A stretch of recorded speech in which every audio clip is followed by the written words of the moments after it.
Chapter 9. Luke waited in silence on his seat for the next batch of items. The announcer spoke. For the next auction, may I present you the craftsmanship of our empire's finest jewelers. In addition, we have taken into account to prepare raw minerals for those who loves making their own custom jewelry. Women wearing revealing outfits walked from behind the red curtains. There were about a dozen of them. Each of them were pushing a cart with cloth thrown over it. Many gazed in wonder over what was beneath those cloths. I will not be the one to introduce all these wonderful items. Someone else with knowledge in that department will do it. Now then, the auctioneer turned to his left. A young woman walked onto the stage. She was wearing a fancy red party dress with matching heels. They noticed something around her neck. It was a necklace with 5 diamonds sewn beautifully onto the string. Just by looking at it, everyone could tell that it was very expensive. She will be introducing all of us to the jewelry that we have brought today. Do not mind the necklace around her neck. It is but one of her masterpieces. If you wish to buy it, you must pay a hefty price. Ha ha ha. The woman smiled amiably in response to his praise. Now then, please begin.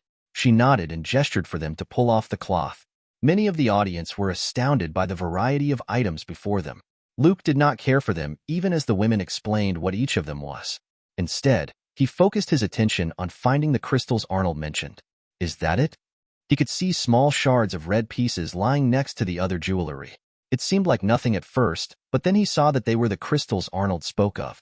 There was a single big one amongst the broken pieces lying around it. It was the size of a fist. Luke hurriedly put up his flag. Excuse me, miss. Someone is ready to place a bid. The auctioneer interrupted the woman as she was busy explaining. She looked displeased at his actions, but remained quiet.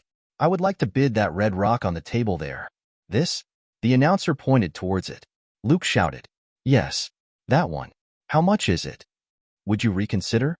It is only useful for its radiant color and can be worn for some nights out. I won't recommend buying this for a lady friend. It has no other redeeming qualities. It doesn't matter. Luke pushed on. His big brother told him to buy it for his future wife, so he had to do it. Very well. You may have it. I will hand it to you free of charge, boy. When we excavated the other minerals, these just happened to appear among the masses. Thank you. Luke exclaimed happily. The announcer beckoned over one of the girls who pushed the carts. She nodded and picked up the crystals, with its broken fragments, and threw it in a bag. Although it was called a crystal, it was a very delicate mineral. A minute later, the girl brought it up to Luke. He bowed to thank her before she left. Okay, I got it. Luke peeked inside the bag and smiled happily. It's a shame I can't get a sword. He looked back towards the stage. They continued explaining the value of each rock, crystal, and mineral. Nothing really stood out after that. Luke could only wait for Arnold to show up. The auction was where you could get the highest quality weapons on the market. Even famous blacksmiths end up losing business because of the weapons that are available in auctions. If Luke couldn't get one today, then he'd have to wait until the next auction took place. That said, auctions weren't just daily in this world. There was a schedule many had to follow in order to make an auction take place. Forget the items that had to be procured, other things like invitations to the high-ranked people and permit fees were also the troublesome things auction owners had to take into consideration. If the year had been good and preparations had been made accordingly, then an auction could take place every 6 months. All in all, Luke had to go back home empty-handed. Or will he? Here. Arnold suddenly appeared and threw something on Luke's lap. It was a sheathed black sword. Huh? Why is it so dirty? Luke picked it up and ran his finger on the blade after taking the sword out. He felt hard mud and grime on his fingers.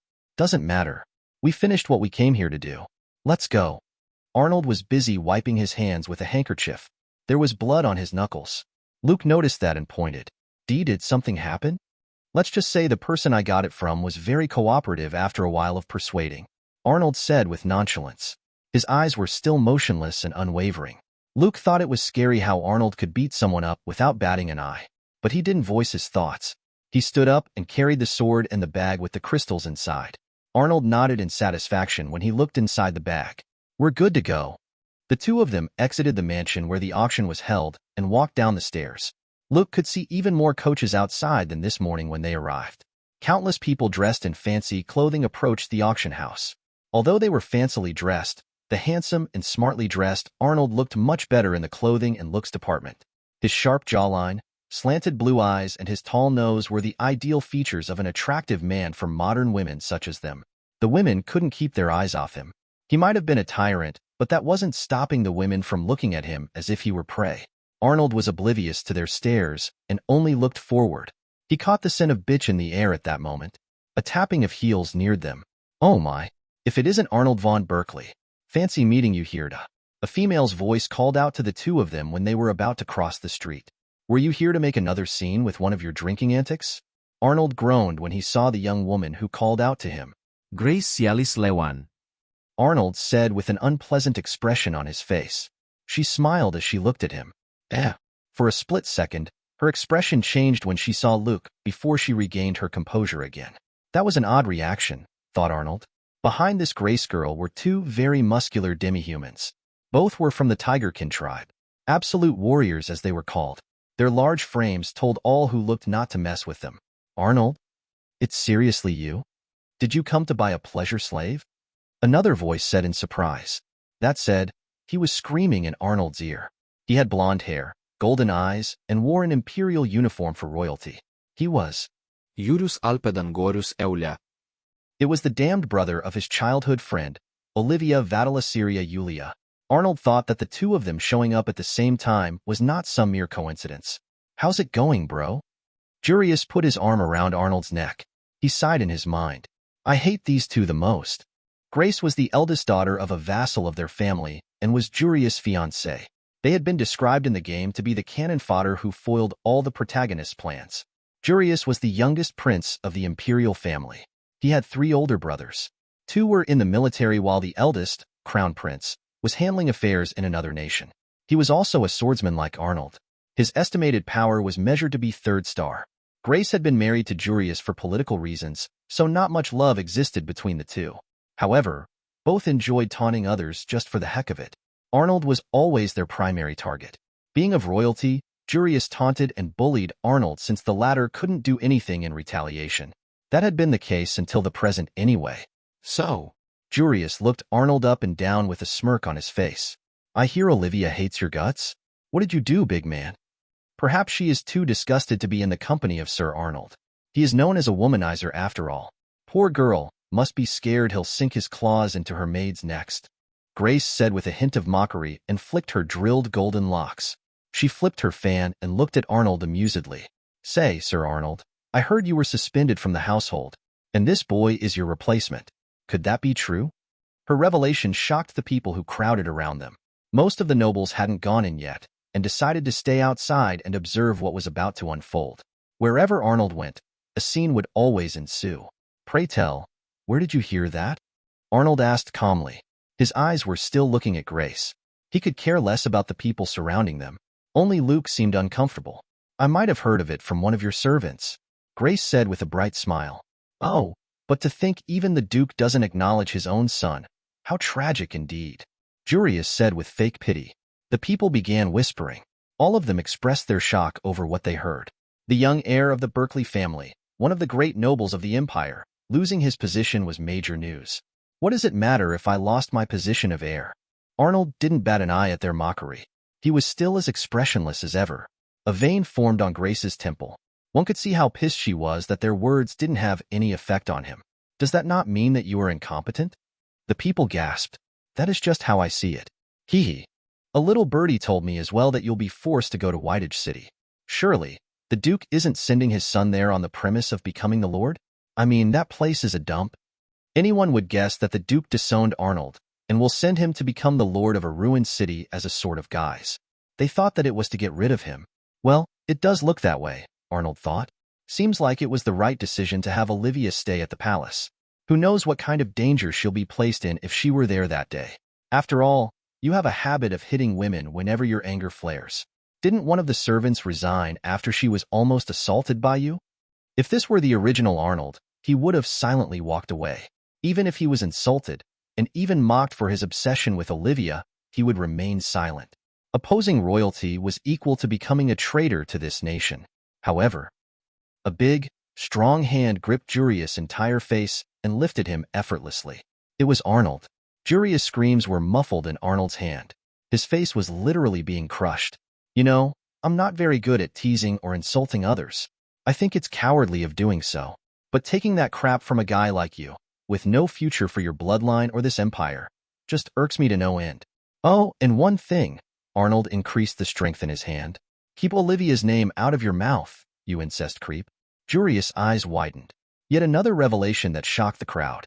The prince was in love with his own sister. Many looked at him in disgust. In the game, there was one incident where Jurius tried to rape Olivia while she was sleeping. It happened on the night of her and Luke's wedding. Of course, he didn't succeed since her spirit beast Nygard tore him to shreds. Sergei Jurius, you can't do such a thing to royalty. Grace motioned for one of her Tigerkin slaves to apprehend Arnold. The Tigerkin took out the large great sword from his back. His muscles bulged. Jurius' face was still being crushed by Arnold's hand. Luke was frozen from what he just saw.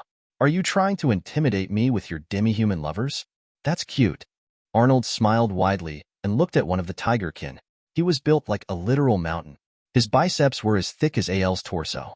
His large size might have intimidated others, however, his opponent was a fifth-star knight. The demi-human shivered when he saw Arnold's expression. It was one of a demon ready to strike down a lower life form. Arnold's gaze held absolute power, a power that forced its enemies to their knees after tormenting them. Even the surrounding crowd became terrified over his malice. You have grown into such a beautiful woman. Why not become my wife instead? I will make you glad to have been born a woman. You must have heard the rumors, right? That I'm very good in bed. Arnold licked his lips as he stared at Grace. He threw Jurius onto the ground after letting him go. The demi-human was still frozen with fear. What the fuck did you say? Jurius screamed while coughing. Grace's face reddened when she heard his words. That's sexual harassment. I knew you were a scumbag. Go die. She left with unsteady footsteps, dragging her fiancé with her. Jurius didn't forget to leave his one-liner. You'll pay for this, you'll see. Arnold merely chuckled. It was a bad idea to do this in public. He looked around. There were so many eyewitnesses, so there was no way he could deny what happened today. Arnold merely shrugged. Doesn't matter anymore. Who were they? Luke asked when the group left. That guy is the fourth prince. He's Olivia's older brother. Grace is his fiancée. Let's just say we all grew up together, although none of us view each other fondly anymore. Luke was speechless. Arnold had just assaulted a royal. Isn't he worried about the repercussions? The crowd stepped aside when Arnold and Luke left the scene. Arnold acted as if he was taking a stroll in the park. Where's the carriage? I told them to be here by noon. Arnold grumbled as he looked around. Flora, Lauren, and the coachman was nowhere to be seen. Well, let's... When Arnold was about to tell Luke that they had to walk home, he heard someone call out to them. Hey! Arnold nearly cursed. It was Flora. The only difference was that she was now well-groomed and wore stylish clothes. Her hair was bundled up into a messy bun, which made her look quite attractive. Arnold noticed that she had a troubled expression on her face when she ran towards them. The sweat on her forehead caused her hair to stick to her face. One could tell that Flora had been running around for quite some time. What are you doing here? Where's Lauren? When I came out of the shop, she was gone. What?